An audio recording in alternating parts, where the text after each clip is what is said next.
Okay, welcome to episode 4 of SEO Hackers. I am your host, Scott Gombar, SEO expert in Connecticut. My website is scottgombar.com. That's SCOTTGOMBAR.com. This week's episode, we're going to talk about branding for SEO. But before that, let's talk about this week's news. Let me share my screen so you can see exactly what I'm talking about. Okay, so we have from Search Engine Roundtable, new Google Search Console finally gets the link report. If you remember correctly, I believe it was last week's episode, we talked about the Google Search Console and the new one, how it did not have all of the items that the old one has.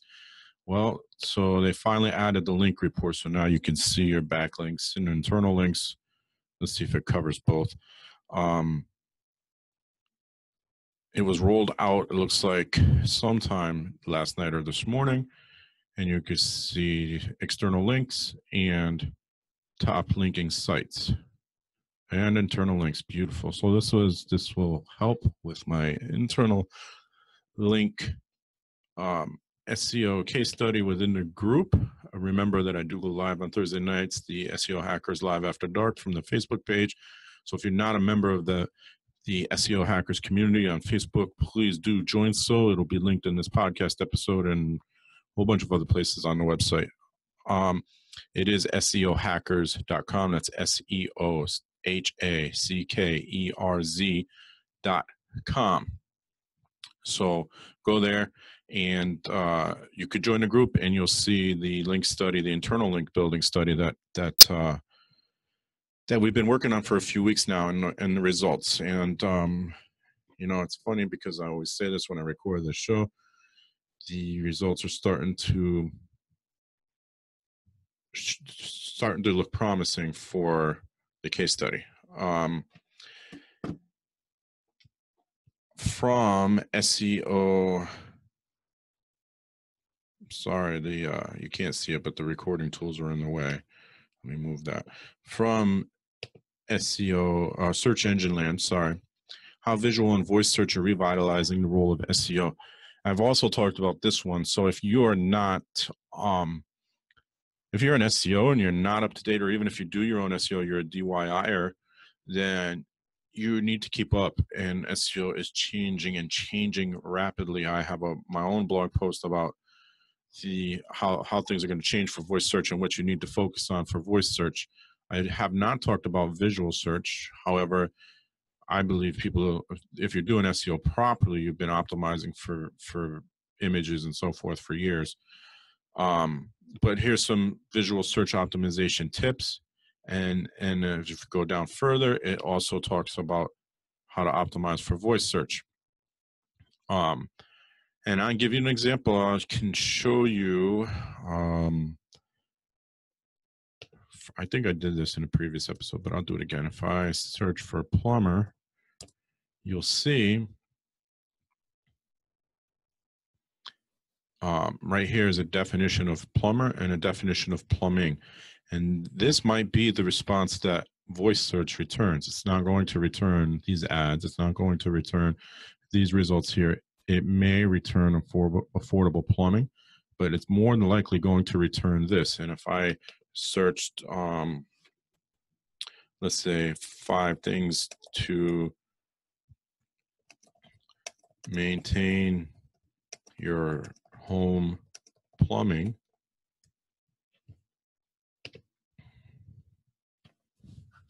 okay, it didn't work for this one. But when you search for questions like that, that's not really a question. Let's put it in the form of a question. What are 5, what am I doing here? What are 5 things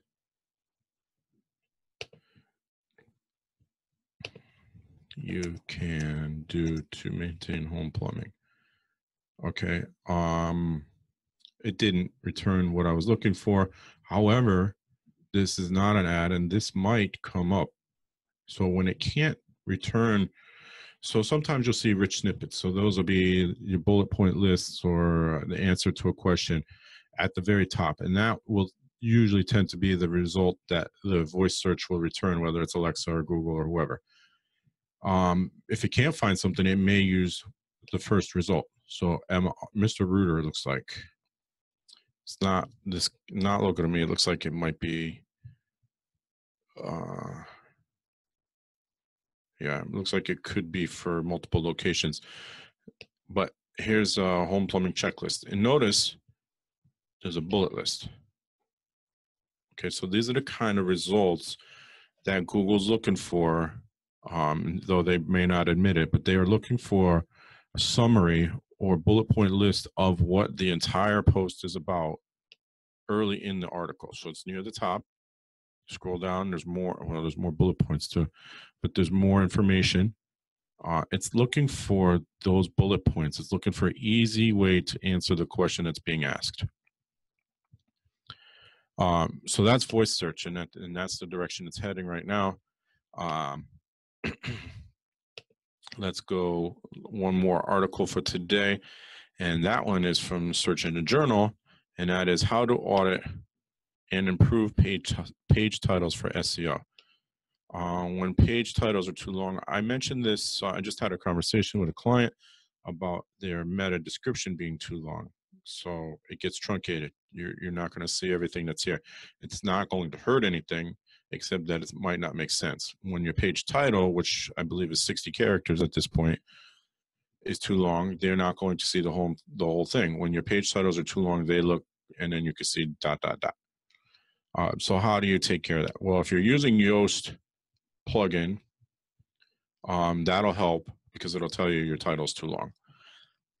But you can audit your page titles regularly through the Google Search Console, or through, you can also go to my site and get a free SEO audit of your website. And you can see what titles are too long, how many of them are too long.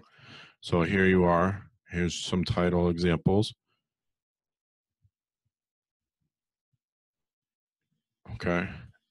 And you can see it also says here the page title is for searcher. Get their attention and reap the benefits of your hard work. So you keep your title to a certain length.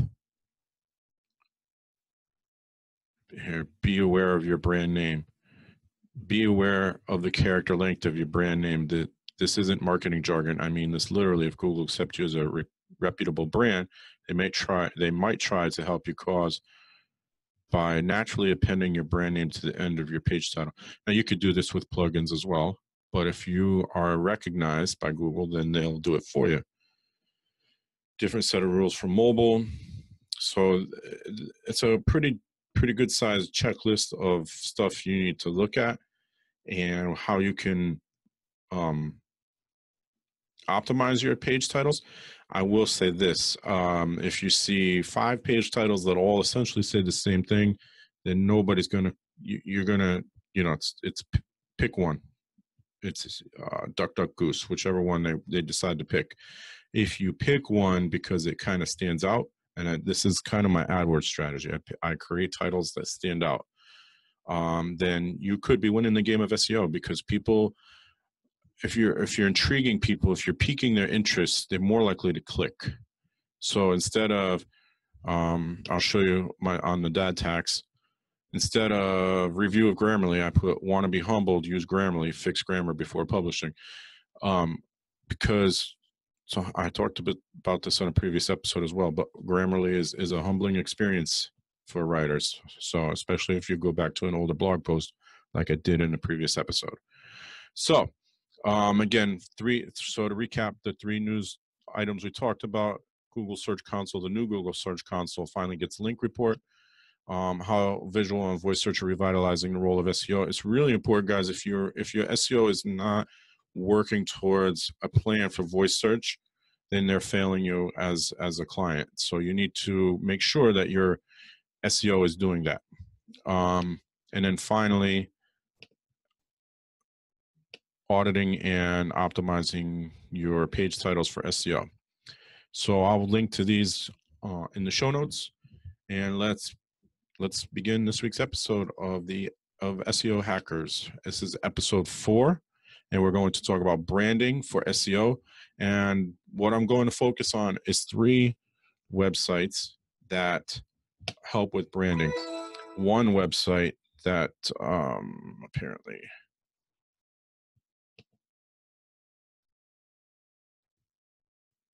I don't know my own password for, so let's see. Is it here? Yeah, it is. Okay. That might not be the right one then. That happens sometime. Let's see. Anyway, so 3 websites that you can use for branding. Oh, this is terrible. Why does it keep... Hold on. Sorry, guys. Thought I was ready for this, but apparently the computer is not cooperating.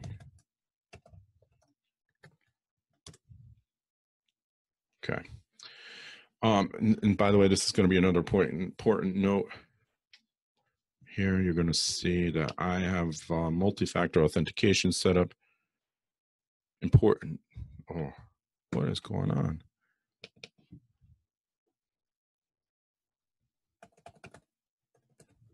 I might have to do a password reset.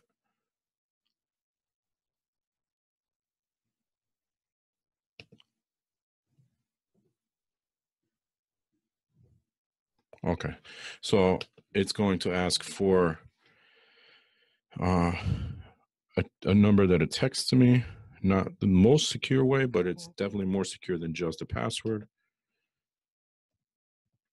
And this secures your account a little bit. Okay. So I'm logged in, and yes, this information is correct.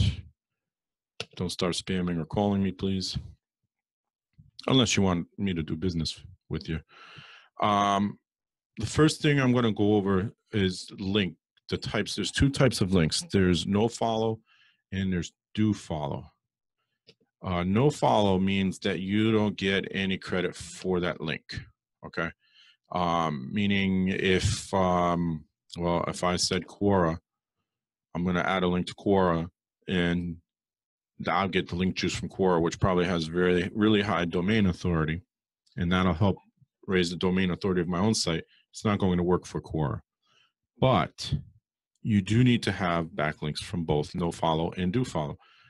LinkedIn, however, and it's only one place that you can do this, if you add your URL to this section here, right here, profile URL. No, this is, sorry. LinkedIn is going through some changes right now, so it should be this right here. Maybe it is here. Yes, okay. No, that's my email. Add website. I just checked this not that long ago. Oh, it is there. Okay.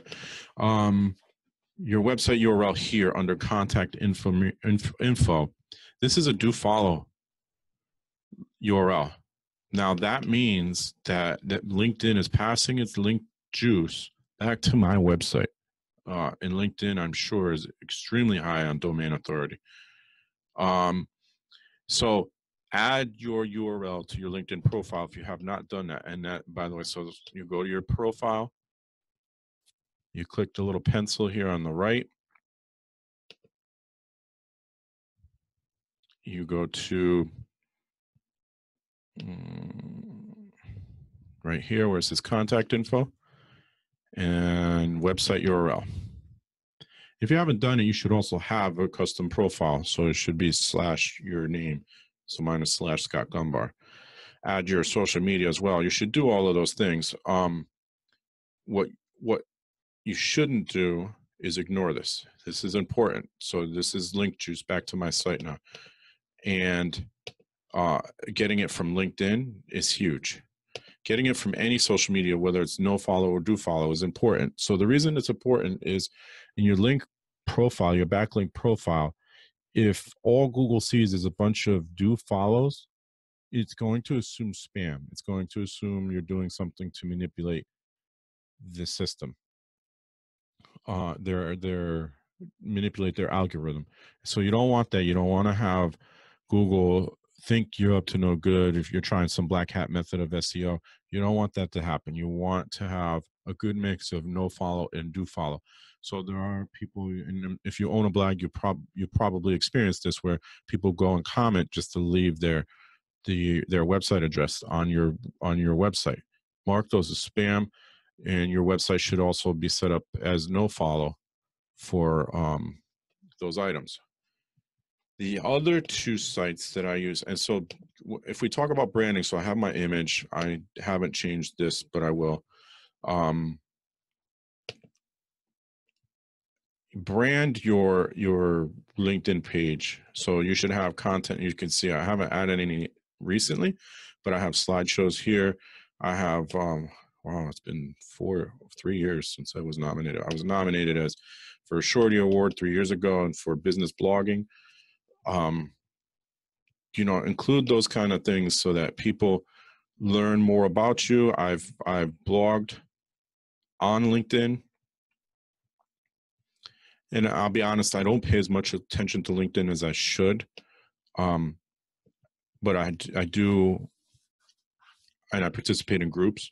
So these are all branding methods because people are getting to recognize my name. And the reason I decided to do an episode on branding for SEO is because if I go now, and I showed you this before in previous episodes, if I go and search for Scott Gombar, all of my properties are on here. You know, nothing comes up for anybody else. There is another Scott Gombar, at least one in Florida. So this is all me until you get to, I've added, you know, I have a profile in business to community where I occasionally blog, SlideShare where I've added stuff in the past. I was a member of BNI. I'm not at the moment. Quora comes up on my Instagram. Quora comes up higher than Instagram. So, and we talked, I did say we were going to talk about Instagram for SEO, and look at that. There it is, page 2. Pinterest. I was not paying much attention to Pinterest. I've recently refocused energy on Pinterest, and it is paying dividends. So Pinterest is a search channel, search engine, so don't ignore it. Let's see what else. This is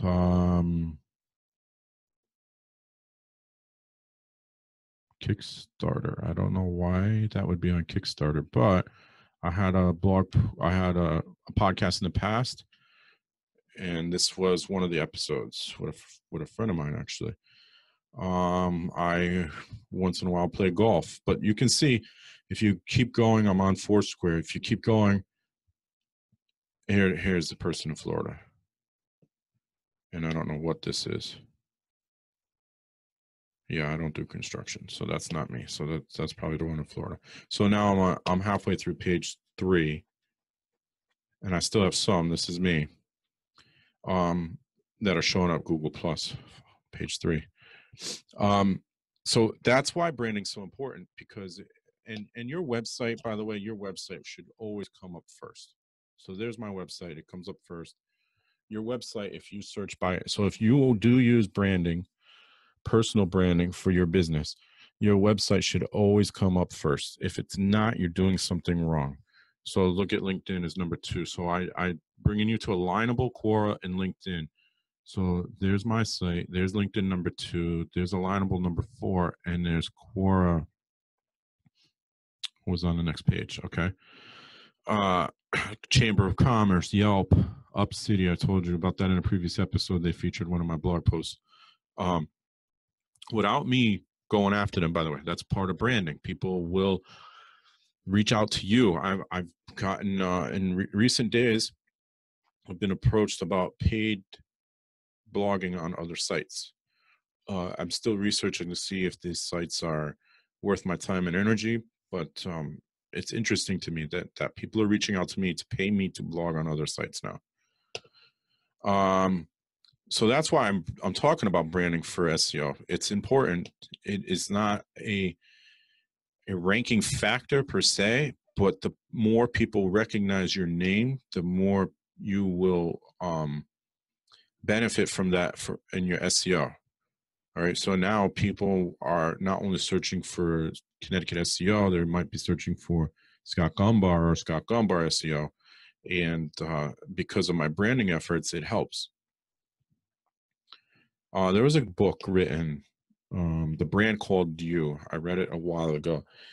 And originally my business name was Next Level Digital Marketing, I think it was. It was Next Level something.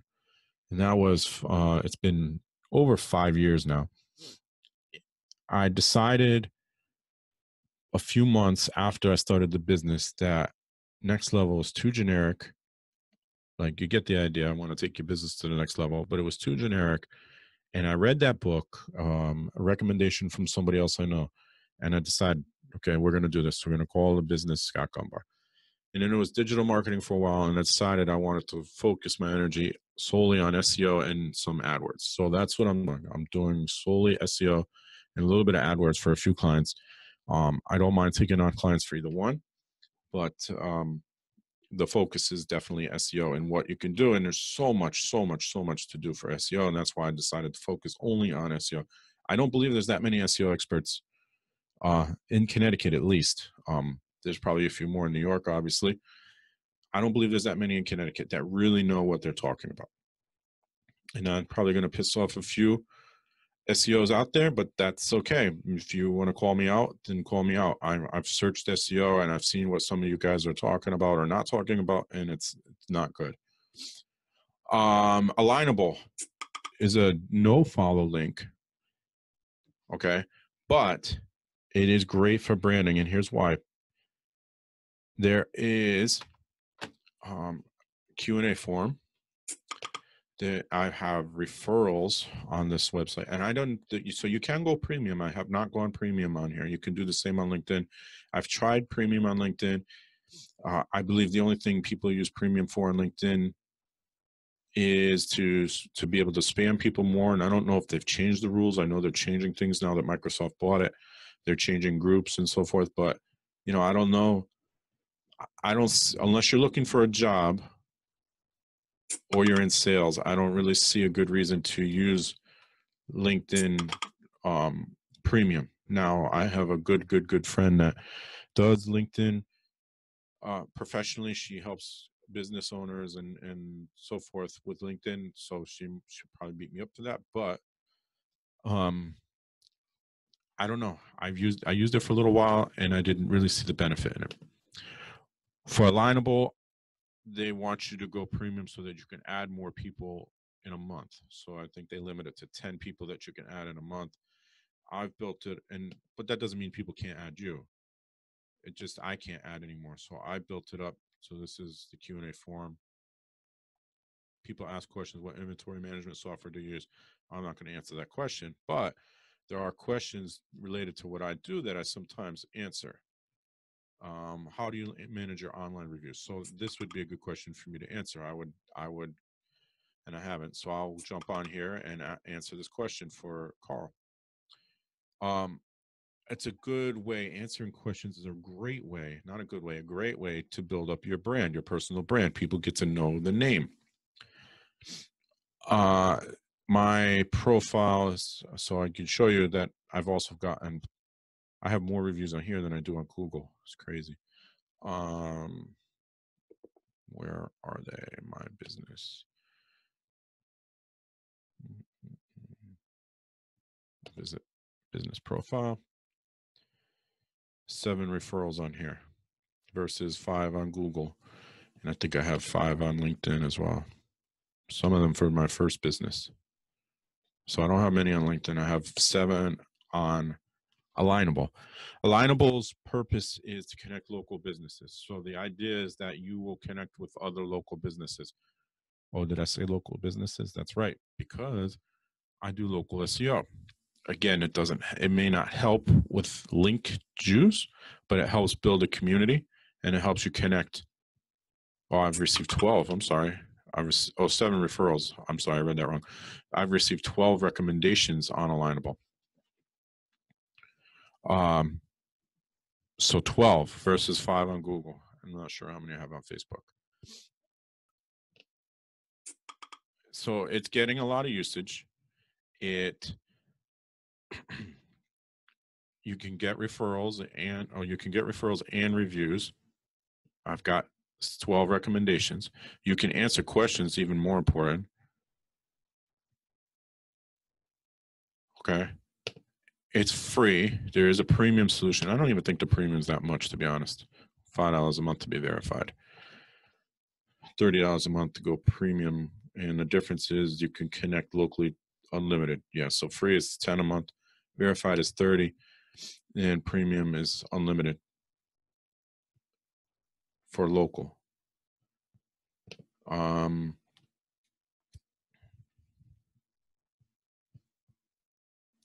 This is interesting. So like, look at this poll here.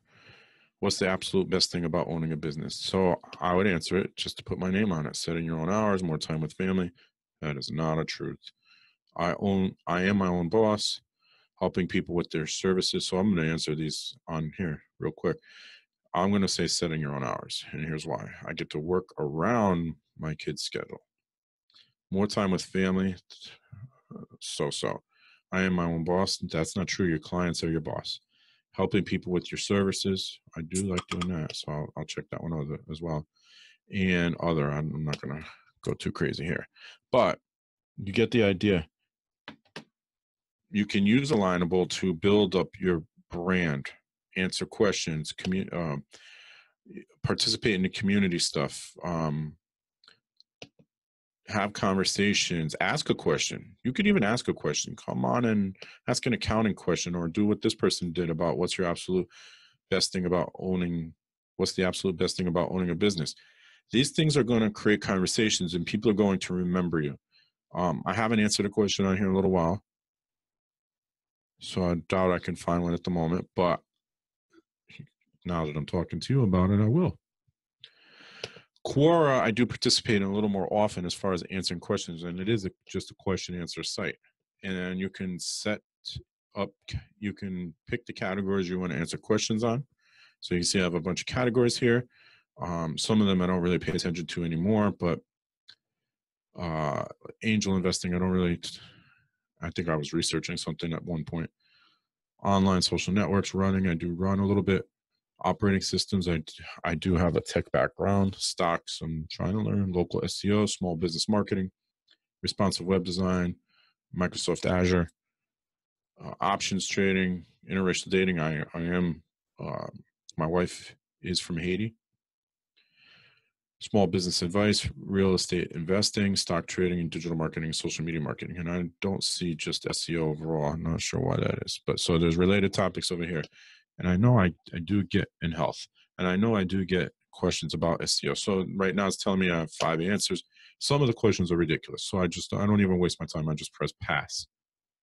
Okay, how much can I earn from user clicking Google ads in an app? Okay, so I can't answer that question. There's no way to answer that question because it depends on the app and it depends on how many people download it. It depends on the ads. It depends on what your goals are. It depends on a lot of things. So I would pass on that. On WordPress, and maybe I would answer that and put put that feedback in and say, here's things that determine how much you'll make on AdSense using an app or creating an app. On WordPress, what do title to be used for author page and meta description for use for the author page? So this is a question I would answer. It's like any other page that you're going to put in the appropriate information. So title would be author and maybe title. So Scott Gombar SEO or Scott Gombar SEO expert. And then the meta description, maybe how many years I've been doing SEO and why I might be considered an expert. How do you write a good SEO client introduction letter? I would have to put some thought to that. If this is cold calling, I don't like cold calling for SEOs. I don't like cold calling for any business.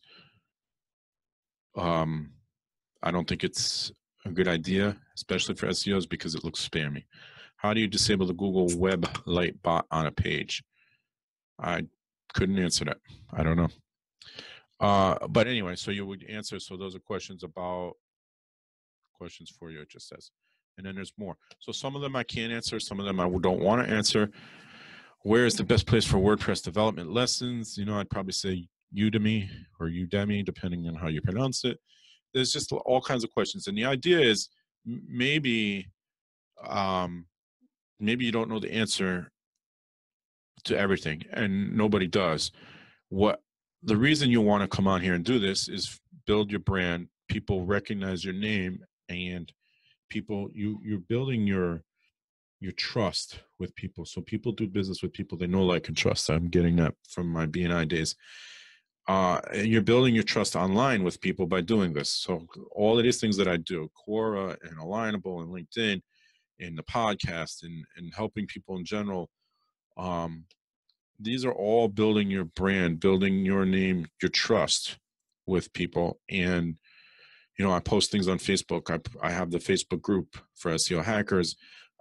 I'm answering questions all the time. Somebody just asked a question in the SEO Hackerz group. Let's go there. I believe it was yesterday or the day before. And it was something I had already written a blog post on, I believe. So you can see I typed in SEOHackerz.com, goes to the Facebook group. Very slowly. I shared this. So there's a chatbot marketing virtual summit. Oh, that was yesterday. I just got the email for it today. So anyway, oh no, September 20th. I'm getting a month ahead of myself. September 20th. So it's next month, a month away. And oh, I didn't even see that. So I'll answer that right now.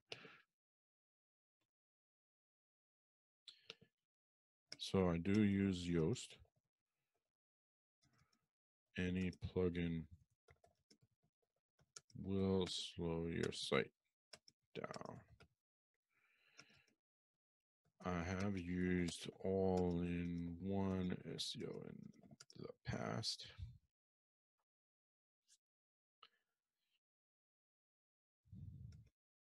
And do like it, but feel that Yoast has more to offer. Page speed decrease because of Yoast is probably negligible at best. No, I put minimal at best. So this is the community. Yeah, learn how to type, Scott. This is the community I'm talking about. And so I create a community and I answer questions, and it builds up my brand.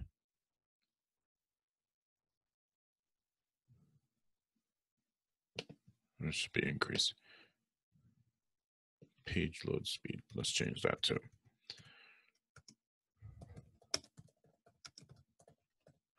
Okay. It builds up my brand awareness, builds up trust with people, because even though one person asked, there's other people that are looking at it and wondering the same thing, or maybe they're going to grab it. And I do it all the time. I mean, we all do it all the time. We go and we look at questions. I might go to Quora and say, I'm not sure about, you know, something about running. I'm definitely not an expert on running. How do I get lean ripped while using a long distance, while being a long distance runner? Well, I don't run long distance. I run, you know, between 3 and 5 miles a clip, and I can't do it every day because I have feet issues. But I have, I think it's called pronation or supplination. But anyway, you know, so I'm not an expert. So I might come here and just look at people's answers. So I might go to this, how do I get ripped while being a long, and some people just ask questions to answer them on their own. Then you like it already lean ripped. Okay. So I might come here and I don't answer these questions. I might come here and just look at answers. And what happens is that I see certain names pop up all the time, and I say, okay, they know what they're talking about. it starts to build up a little bit of trust. Now, are you ever going to fully trust somebody you haven't talked to personally over the internet? Probably not, but now I'm more inclined to do that. Why is that important? Because now when I come back and I'm going to work with Scott Gombar, I search for Scott Gombar, and what do I find? Oh, well, Scott talks a lot on a whole bunch of places, and he's on the Better Business Bureau website, even though I never signed up. I don't want to pay them for that service. He's on Quora, he's on Twitter. One of his blogs were featured on UpCity. He's on Yelp. He's in the Quinnipiac Chamber. All of these things factor into whether or not somebody can trust you, and that trust helps build your reputation. And as we just saw with one of the articles I shared, it looks like I might have closed that one. Your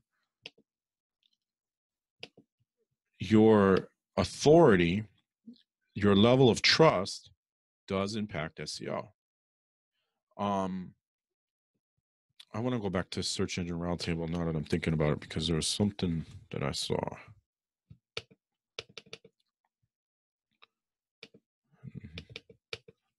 SEO. Oh, I cannot type today, guys. Sorry. SE Roundtable. Okay.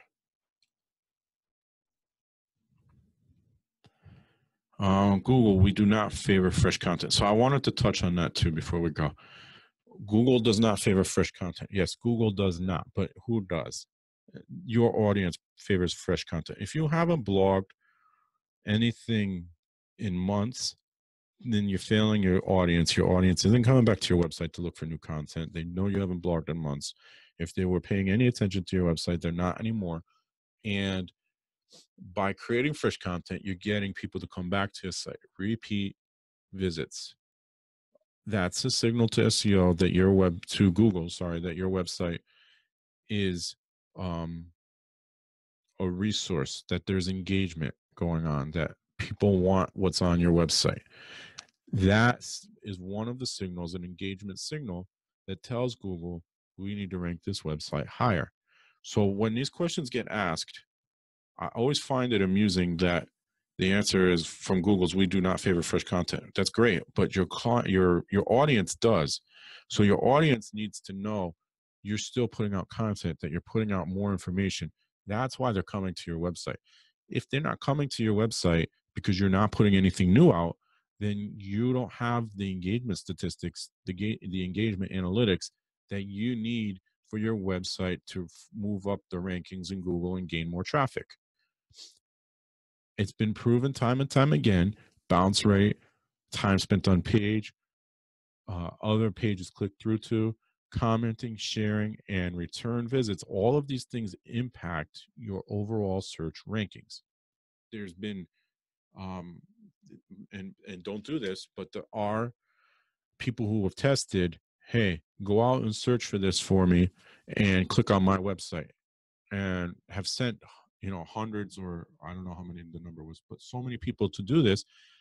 Their website moved up in the rankings because people are saying, this is the piece of content I want. This is an engagement analytic.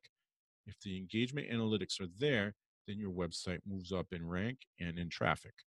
If they're not there because you're not creating fresh content, because there's no reason for people to come to your site, and it's static and they've seen it already and they already know what's there, then you're failing your audience. You fail your audience, Google doesn't care about you. So while, yes, it may not be, Google may not favor fresh content as far as the algorithm goes, your audience does, and that impacts your SEO.